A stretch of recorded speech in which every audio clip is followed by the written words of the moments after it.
북한 비핵화와 관련한 현실을 보면은 정말 답답하고 한심한 그런 심정입니다. 우리 정부는 수개월 전부터 당장 평화가 찾아오고 통일이 될 것처럼 국민들께 정도 이상의 평화 무드를 조성시키는 선전선동을 하면서 국민들의 마음을 들뜨게 해서 결과적으로 우리 국민들의 안보 의식만 무장 해제시키고 실질적 북한의 비핵화는 얻는 것이 별로 없는 것이 현실이다, 이렇게 저는 보고 있습니다. 저는 자유한국당 북핵 폐기 특위위원장으로서 올해 3월부터 10여 차례에 걸쳐서 진심 어린 걱정과 당부를 담은 우리 당의 입장을 그동안 밝혀왔습니다. 우리 국민 모두 평화를 원하지만은 평화는 그저 얻어지는 것이 아닙니다. 모두가 무지개를 쫓을 때 누군가는 낭떠러지를 살피면서 최악의 경우에 대비해야 한다라고 주장해 왔습니다. 남북 정상이 만난 지도 3개월이 지났는데 지난 과정을 보면은 북핵 폐기 특위의 걱정과 경고들이 마치 예언처럼 맞아떨어지고 있어서 너무나 안타까움을 느낍니다. 문재인 대통령은 지난 3월 미국 트럼프 대통령에게 특사단을 보내서 북한이 핵 포기에 진정성이 있다고 하면서 미국이 북한과 대화에 나서도록 설득했습니다. 우리 특사단이 평양을 방문하고 미북 정상회담이 예고되면서 마치 북핵 폐기가 코앞에 다가온 것 같은 분위기가 연출이 되었었습니다. 당시 자유한국당 북핵 폐기 특위는 마치 북핵 문제가 해결되고 평화가 정착되는 것처럼 국민을 호도해서는 안 된다고 경고하면서 평화의 축포는 북핵 폐기가 완전하게 이루어진 최후의 순간에 쏠 수 있다라고 강조한 바 있습니다. 문재인 대통령 4월 19일에 북한은 완전한 비핵화 의지를 표명하고 있다면서 북한이 주한미군 철수라든지 미국이 받아들일 수 없는 그런 조건을 제시하지도 않는다고 자신 있게 말한 바 있습니다. 그러나 북한은 바로 다음 날 4월 20일 북한 노동당 중앙위원회 전원회의에서 국가 핵무력 완성을 선포했고 세계적인 핵 강국으로 재탄생했다고 표현했고 핵무기 병기화 완결 검증이라는 표현을 쓰면서 사실상 핵 보유임을 전 세계에 선언한 바가 있습니다. 당시 자유한국당에서는 북한이 핵실험장을 폐기하겠다고 한 것은 북한이 이미 핵폭탄 제조를 성공했고 대량 생산 체제에 들어갔기 때문에 더 이상 핵실험을 할 필요가 없기 때문이다라고 경고하면서 근거 없는 북한의 비핵화 희망으로 국민을 호도하지 말라고 요구한 바 있습니다.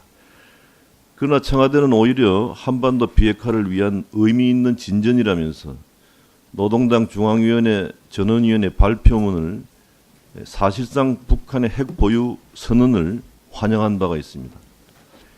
이후 북한이 이미 쓸모가 없어진 풍계리 핵실험장 폭발을 예고하자 문재인 대통령은 완전한 비핵화를 위한 초기 조치로서 비핵화가 시작됐다는 중요한 의미라면서 또다시 현실을 호도한 바 있습니다.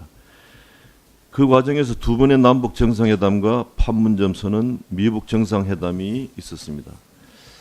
자유한국당은 모든 대화의 기본 원칙은 선 북핵 폐기, 후 평화 정착이어야 한다. 회담의 주요 의제는 반드시 북핵 폐기여야 한다는 입장을 일관되게 주장한 바 있었고 북한과의 비핵화 합의문을 구체적으로 작성해서 북한이 비핵화 프로세스를 지연시키지 못하도록 해야 한다고 당부한 바가 있습니다.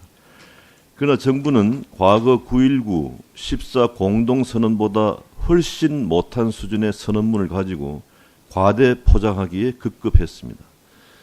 그동안 국제공조에 의한 제재로 다급해져서 대화 테이블에 나왔던 북한은 남북, 미북 정상회담의 외교적 성과에 힘입어서 여유가 생기자 태도를 완전히 바꾸어서 7월 12일 노동신문 사설을 통해서 핵 무력 건설을 다시 꺼내들었고 7월 20일 노동신문에서는 우리 문재인 대통령을 향해서 갑자기 재판관이나 된 듯이 감히 입을 놀려댄 것, 쓸데없는 훈시질, 황당무계한 상식 이하의 괴설, 몽유병자의 장밋빛 환상이라면서 모욕적인 비판을 한 바 있습니다.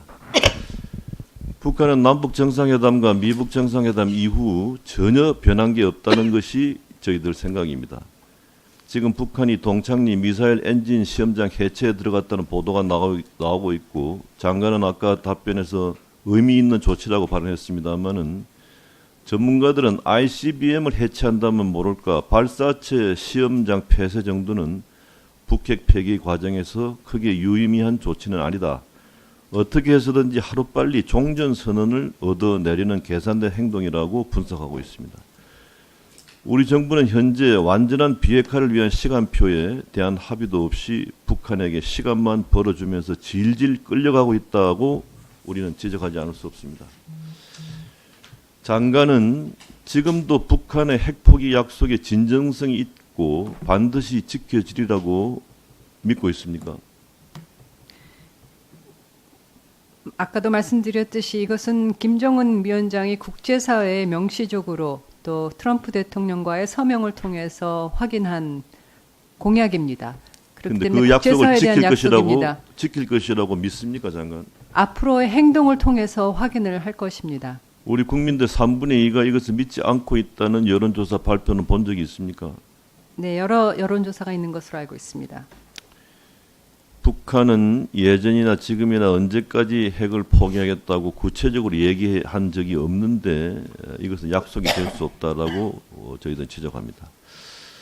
더욱 위협한 것은 우리는 북한 비핵화에 있어서 아무것도 얻은 것이 없는데 문재인 정부는 북한에 끌려다니면서 북한이 원하는 것들을 하나하나 내주고 있다는 사실입니다. 문재인 정부는 북핵 폐기를 압박할 수 있는 강력한 수단인 한미연합훈련을 선제적으로 중지시켰습니다. 자유한국당은 남북회담 중에도 한미연합훈련을 지속 강화해야 한다. 북핵 완전 폐기 시까지 한미연합훈련 등 군사적 태세를 더욱 강화해 나가야 한다. 완전한 북핵 폐기 전에는 주한미군 철수나 경계태세 완화 등으로 안보의 벽을 낮추어서는 안 된다. 강력한 억지력인 한미 간 안보 공조는 더욱 튼튼히 이루어져야 한다는 점을 여러 번 강조했는데 결국 우려가 현실이 되고 있습니다. 한미연합훈련은 북한 비핵화 과정에서 핵물질과 핵시설 신고, 핵동결 등의 조치를 얻어낼 수 있는 중요한 지렛대인데 아무런 대가도 없이 중요한 카드를 버리는 최악의 수를 트럼프 대통령과 문재인 대통령이 이 수를 두게 된 것입니다. 한미연합훈련이 없으면 우리 군의 안보태세라도 강화해야 하는데 문재인 정부는 우리의 독자 훈련마저도 덩달아 무기한 연기해버렸습니다. 또 현재 GP까지 철수하고 있습니다. 특히 주한미군의 근무기간이 보통 2년 정도인데 그 기간에 훈련 경험이 없으면 한국의 전장 상황을 전혀 이해하지 못하고 떠나는 것이기 때문에 마치 기계가 녹쓰는 것 같아서 유사시 경험자가 없기 때문에 큰 문제가 발생할 수 있습니다. 조그만 양보들이 쌓여서 결국 우리만 일방적 군축을 강요당할 수 있다는 점을 분명히 경고한 바 있습니다. 한미연합훈련의 장기적 중단은 주한미군 무용론으로 발전할 위험성이 있기 때문입니다. 결국 트럼프 대통령은 6월 12일 미북 정상회담 직후 기자회견에서 주한미군 철수까지 언급하는 그런 지경까지 와 있습니다. 상황이 이런데도 우리 정부는 벌써부터 남북 경협을 이야기하고 남북 간의 철도를 놓아주겠다 하고 있습니다. 과거 북한을 지원한 대가가 결국 핵무기로 돌아온 것처럼 시간을 끌면서 원하는 것을 얻어내는 북한의 기만 전술에 똑같이 당하고 있다는 점을 명심하기 바랍니다. 장관, 북한 비핵화가 지금처럼 지지부진할 경우에는 한미연합훈련을 즉각 재개해서 강력한 협상 카드로 활용해야 한다고 보는데 여기에 대해서 어떻게 생각하십니까? 그 연합훈련 유예와 관련해서는 그 8월에 계획돼 있었던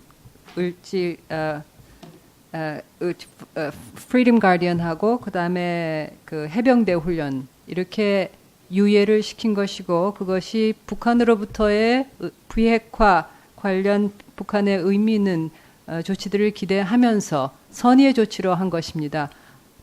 그 밖에 연합훈련에 대해서는 지금까지는 그 한미 군사 당국 사이에 뭐 재고라든가 이런 것이 이루어지지 않고 있기 때문에 앞으로 있을 훈련에 대해서는 그 북한의 조치를 보아가면서 또 안보 상황을 고려하면서 또 우리의 한미 간의 그 긴밀한 군사 대비 태세는 유지를 하면서 상황 관리를 해나갈 것이다. 이렇게 군사 당국의